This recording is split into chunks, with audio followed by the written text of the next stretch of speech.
our program. We'll move on with a pre-recorded talk from Dr. Mukherjee, professor of medicine and cardiologist at Johns Hopkins, on the implication on the role of cardiovascular imaging in the development of cardio-rheumatology. And then Professor Ducey will follow with his talk on the cardiologist's approach to vasculitis.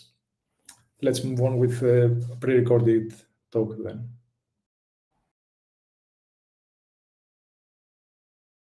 Hello, my name is Monica Mukherjee, and it is my pleasure to present a case today as part of the Athens CMR Levels 1 through 2 Learning Cardio-Rheumatology through Cardiovascular Imaging. I do not have any relevant disclosures. Let's start today with a case of a 62-year-old Caucasian female with history of Raynaud's presenting with mild shortness of breath with exertion. On physical exam, her vital signs were stable. She was generally well appearing with some scattered facial telangiectasias and salt and pepper pigmentation. She had scant bibasilar crackles with diminished breath sounds at the bases, irregular rate and rhythm, slight accentuation of P2, a 2 out of 6 holosystolic murmur at the right lower sternal border, and no rubs or gallops. Her abdominal exam was unremarkable. There was no edema. Raynaud's phenomenon was noted, and no sclerodactyly. In terms of laboratory studies, she was slightly anemic. Her NT-proBNP was 450. Creatinine was normal. She had a positive ANA 1 to 320 in a speckled pattern and was anti-centromere positive. So what is the best next step?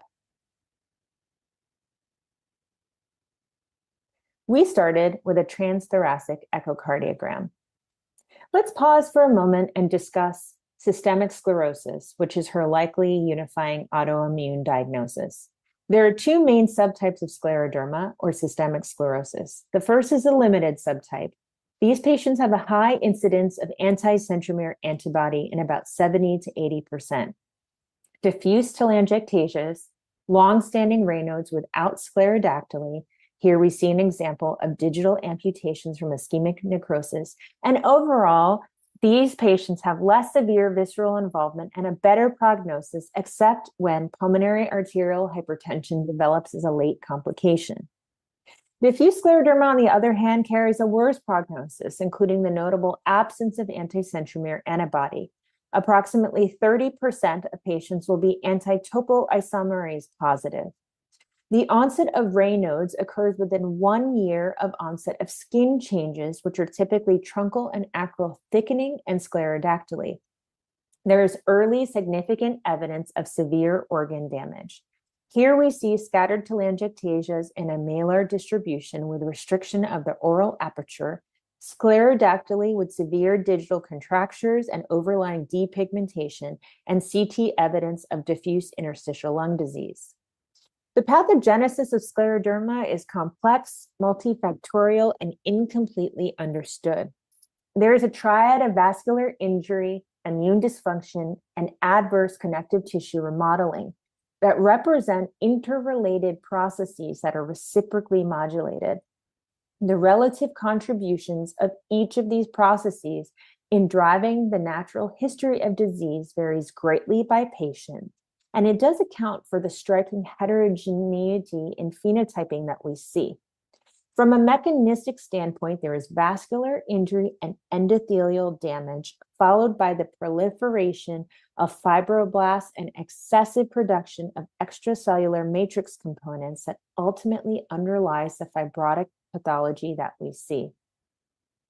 Cardiac involvement in scleroderma is quite common. It can happen primarily from myocardial dysfunction and tissue fibrosis, as well as secondary to adverse remodeling from group 1 pulmonary arterial hypertension, group 3 interstitial lung disease, or kidney disease. And it is then confounded by aging and cardiovascular comorbidities, often under-recognized until late, and the clinical involvement varies widely depending on the diagnostic technique.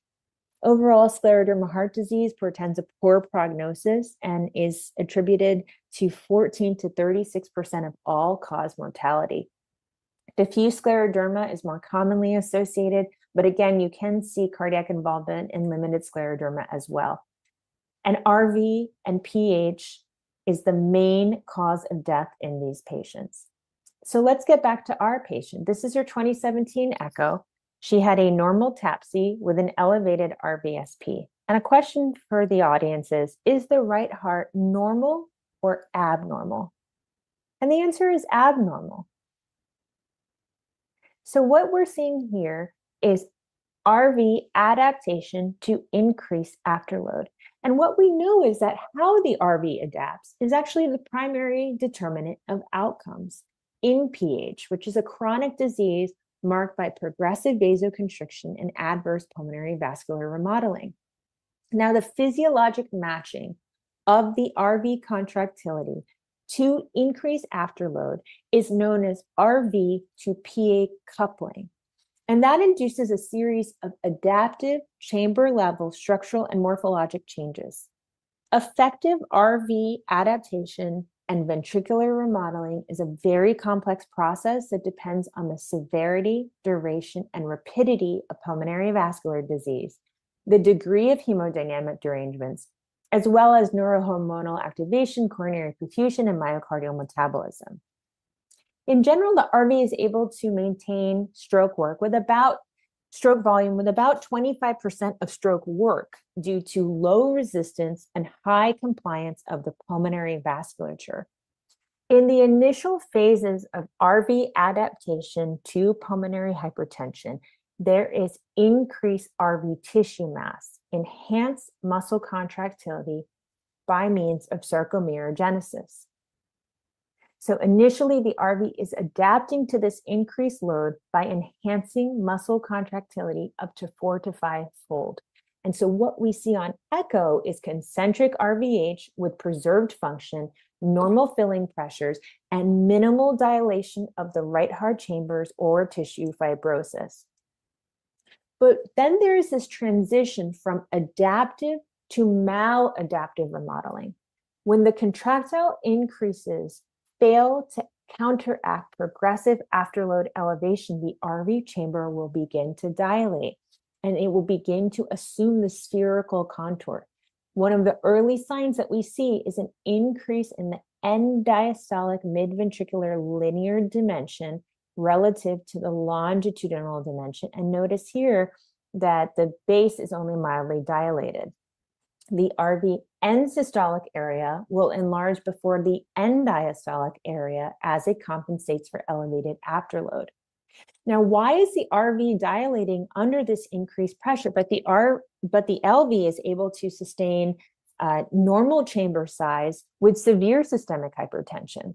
And that's because anatomically, these are thinner RV walls that are experiencing higher wall stress. So this transition of adaptive to maladaptive remodeling is quite important. And one of the other signs that we can see here is this idea known as apical traction. So what is happening is that increased wall stress and progressive contractile dysfunction allows the preserved LV to displace the RV apex leftward, which you see here. And again, notice here that the basal function of the RV is normal. So markers of longitudinal function like tissue Doppler S prime and TAPSE are going to be normal, even though the RV is very clearly structurally abnormal and you see apical tethering. So this is an abnormal right heart. And then what happens over time is that, again, the RV begins to dilate and the RV uncouples from the pulmonary arterial vasculature and there's contractile dysfunction. Clinically, we see congestive right heart failure, and you can also get diminished cardiac output because of intraventricular mechanical dyssynchrony. So maladaptation impairs LV filling by flattening the interventricular septum, reducing LV stroke volume through ventricular interdependence. Now, along this continuum, we also see maladaptation of the tricuspid annulus. So anatomically, the tricuspid has 3 leaflets, the anterior, septal, and posterior. The relative circumferential lengths of the anterior and septal are equal, and the posterior is slightly smaller. Now, Three types of TR exist. The first is primary tricuspid regurgitation. There's something primarily wrong with the leaflets themselves. Secondary tricuspid regurgitation, or functional TR, is when there's dilation of that annulus from adverse RV remodeling, and the leaflets become tethered. They are literally being pulled apart from the RV dilating. There's also a separate entity called isolated atriofunctional TR. These are typically older patients that have preserved RV function and a massive a massive right atrium. So again, the leaflets are not tethered, the leaflets are normal, but the atria is quite big. So that's a separate entity. However, it's important to remember that you can have severe TR without PH and severe PH without TR. These two things do not go together necessarily. What is very important is that when we're non-invasively assessing RVSP and you have severe TR, that you should look at the contour of the tricuspid CW signal. Now, this was a very elegant study out of the Mayo Clinic last year, where they looked at patients with severe TR and they took them to the cath lab. And what they found was that as long as you had a parabolic contour of your CW signal, the relationship between RVSP by echo and cath PASP was quite close. But if the contour of that CW signal is triangular, the relationship fell apart. And here again, we see an example of leaflet tethering, severe right heart enlargement. The tricuspid leaflets are not coming together, and color Doppler shows laminar flow. So there's no gradient between the RA and the RV. This is single chamber physiology. So when we're looking at imaging on patients with scleroderma at risk for PH, we need to pay attention to, is this adaptive remodeling? Is it a transition phase of adaptive to maladaptive, or is it maladaptive? Has the RV uncoupled from the pulmonary circuit? And our hope is that we are getting to patients here instead of here. So this transition again from adaptive to maladaptive is basically the physiologic response of how well is the RV adapting to this increase in afterload. And this is known as RV to PA coupling. Now, what we're doing by imaging is actually trying to mirror what we're doing in the cath lab. Invasive pressure volume loop assessments are the gold standard for assessing RV contractility. What we're doing is using specialized conductance catheters in the right heart, and we're plotting RV pressure against RV volume at multiple time points during a single cardiac cycle. The baseline loop, you can identify what end systolic pressure is, stroke volume is the area under the curve, and the end systolic pressure to volume relationship is EES, or how contractile the RV is. If it is very steep, that means that it's more contractile. And then because you're varying end diastolic volume, you're changing preload throughout the study, this is load independent. And then total afterload is measured using effective arterial elastance, or EA. And the ratio of EES to EA is RV to PA coupling. Now, of course, we cannot be doing this for screening of patients. And so we've looked to develop echocardiographic metrics that are good surrogates of RV-PA coupling. Now, we know by echo, there are multiple different ways that we can measure RV function.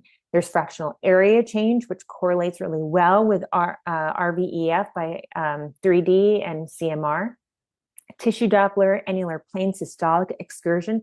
How much is the annular segment moving from base to apex? Tissue Doppler S prime velocity. How fast is the annular segment moving? RV speckle tracking, as well as RVOT-VTI to estimate stroke volume. Now, we've looked at these different numerators in the RV-PA coupling equation. And why this has become important is because in PH, we know that TAPSE decreases early, but then it maintains some relative stability until late in the disease course. Tissue Doppler S prime really does not outperform TAPSE and has a number of limitations. Fractional area change over PAPSE is really, really good and has improved prognostic value, especially reflecting age and gender-related geometric and functional adaptation to a given afterload. Even better than that is RV free wall strain over PAPSE, especially if you have a structurally abnormal heart. Now, when we talk about RV deformation imaging or speckle tracking echo, this is a technology that is simply based off of ultrasound tissue interactions. As the ultrasound beam is hitting the myocardium, pixels or speckles are generated from random reflection, refraction, and scattering of the ultrasound beam. And then what we're doing is that during offline analysis, we look at the onset of ventricular systole signified by the QRS, and there is systolic shortening of the segment, resulting in a more negative strain pattern and synchronous motion of all the wall segments that peak at aortic valve closure. This is peak systolic strain. There is then the onset of diastole. So the segment is beginning to expand. So a less negative strain that ends with isovolumetric relaxation and your peak diastolic relaxation velocity. And we can do this for the LV as well as the RV. Now, we did a study in scleroderma patients who were at risk for pulmonary hypertension, but did not have known pulmonary hypertension at rest. And we found that these patients had hypercontractility of their base. And what this means is that the base was containing a lot of information about this adaptive process. Something was happening in these scleroderma hearts that was not appreciable by conventional metrics alone. We then looked at scleroderma patients with PH, and we found that at the same afterload, RV function was significantly decreased, but had the capacity to improve with PAH-directed therapies. Next, we looked at how do RV-PA coupling metrics work in scleroderma patients across the spectrum of pulmonary vascular disease.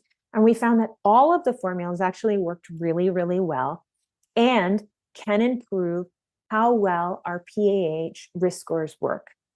So let's get back to our patient. So again, our scleroderma patient with a history of Raynaud's, mild shortness of breath with exertion, abnormal TAPSE, abnormal FAC, and abnormal RV free wall strain PAPSE. So what is the best next step for her?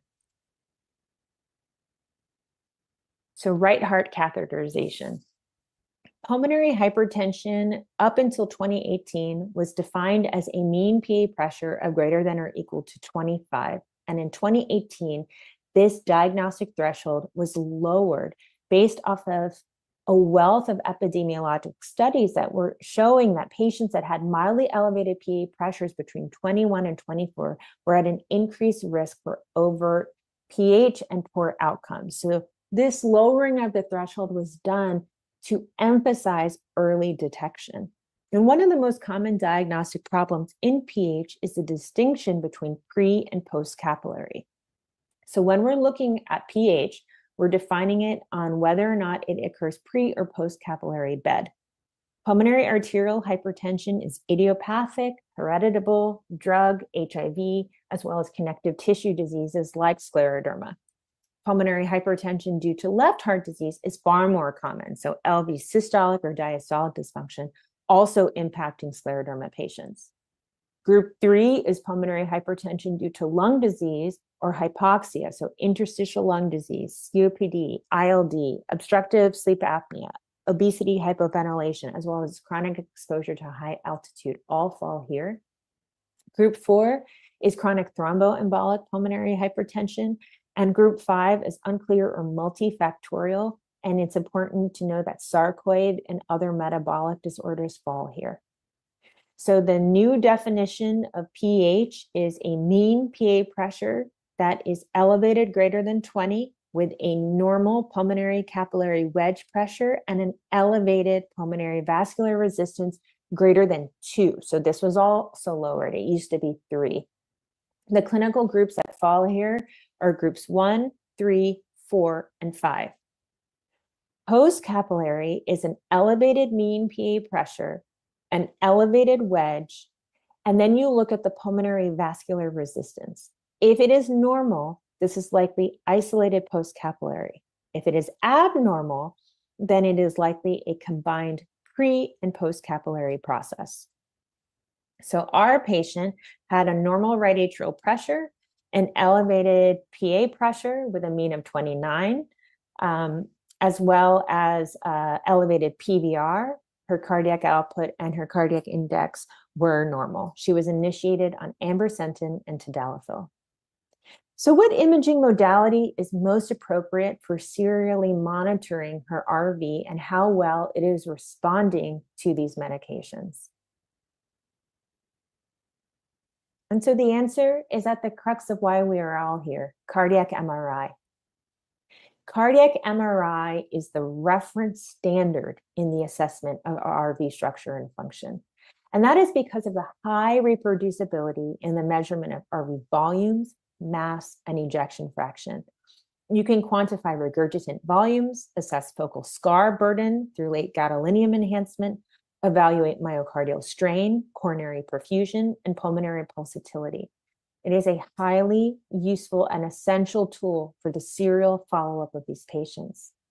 Serial RVEF predicts survival in scleroderma.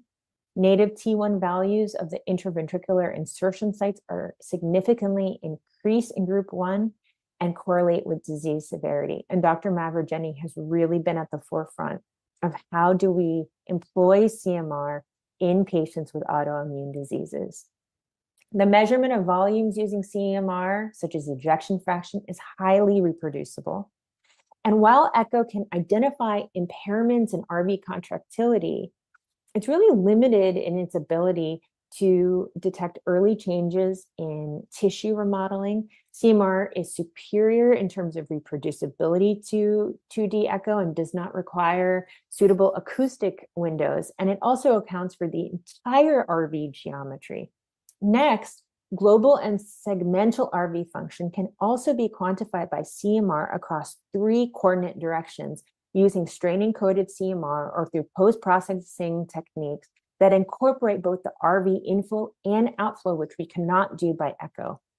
Strain-encoded CMR is based on the acquisition of 2 images with different frequency modulations or low tuning and high tuning images in the slice selection direction that represents static and contracting tissue, and it has very low intra and inter-observer variability. Or you can calculate this using post-processing of cine images and feature tracking or multimodality tissue tracking. But perhaps the most important role of CMR in scleroderma and other autoimmune diseases is tissue characterization.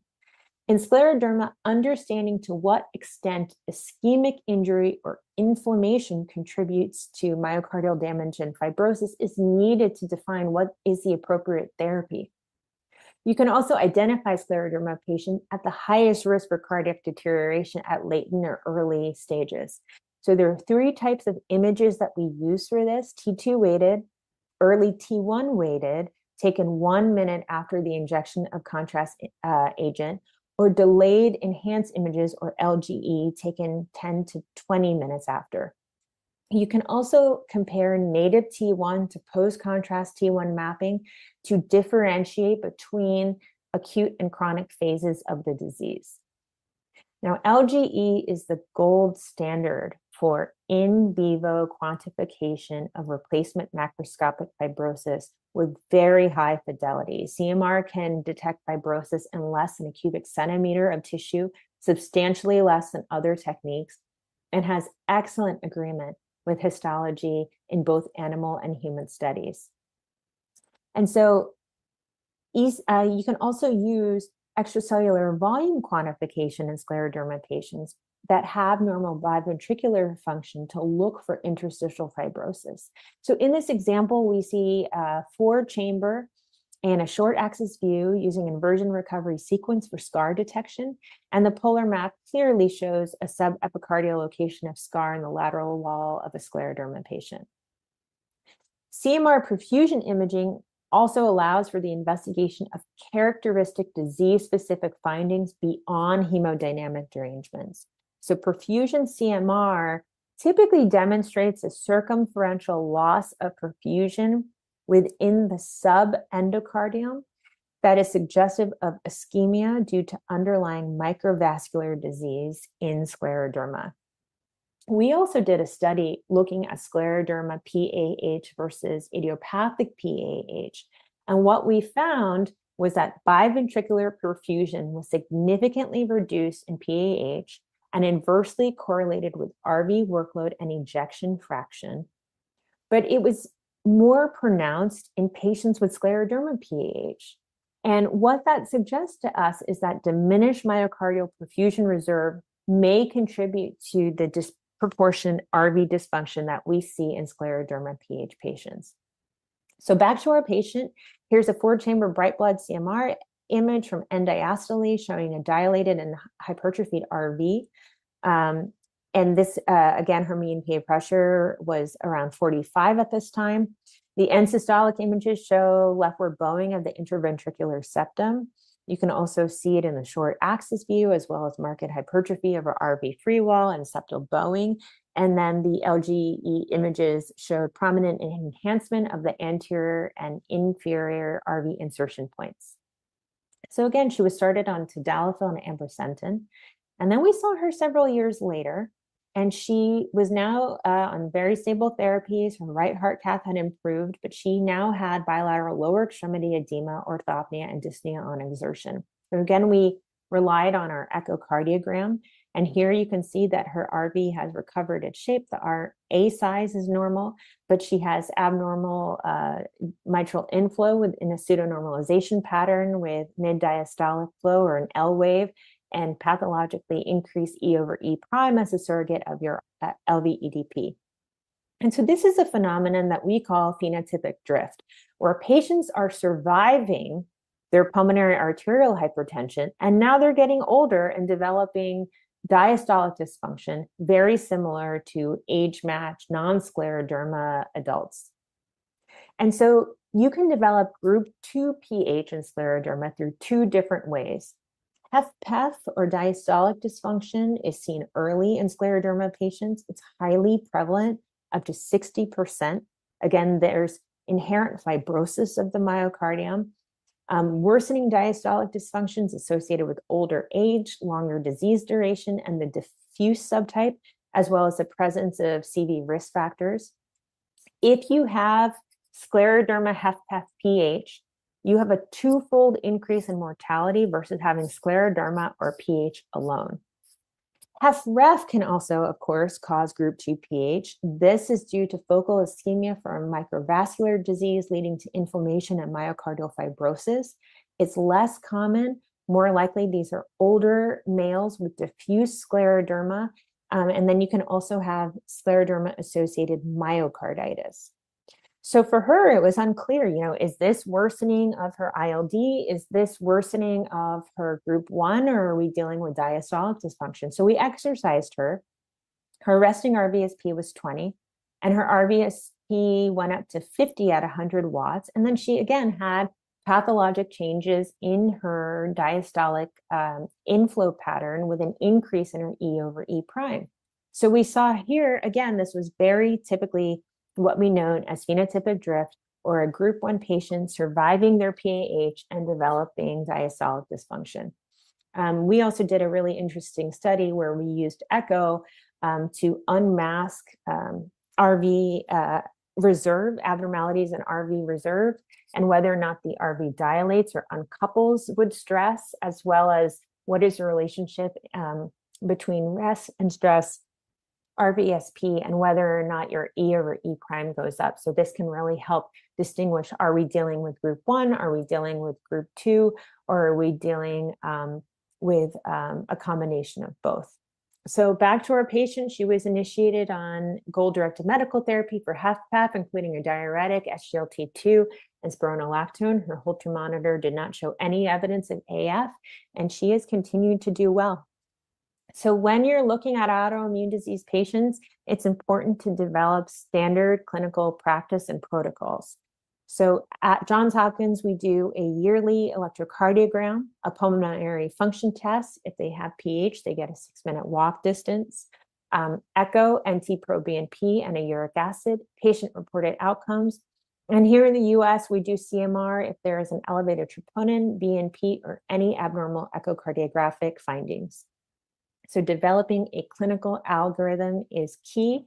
I would draw your attention to a scientific statement that was released in JACC in 2023 that Dr. Mukherjee was on about how to use cardiac imaging in patients with autoimmune and systemic inflammatory diseases. So in conclusion, scleroderma is an autoimmune disease defined by immune dysregulation, vasculopathy, and tissue fibrosis. Occult RV failure is hard to detect.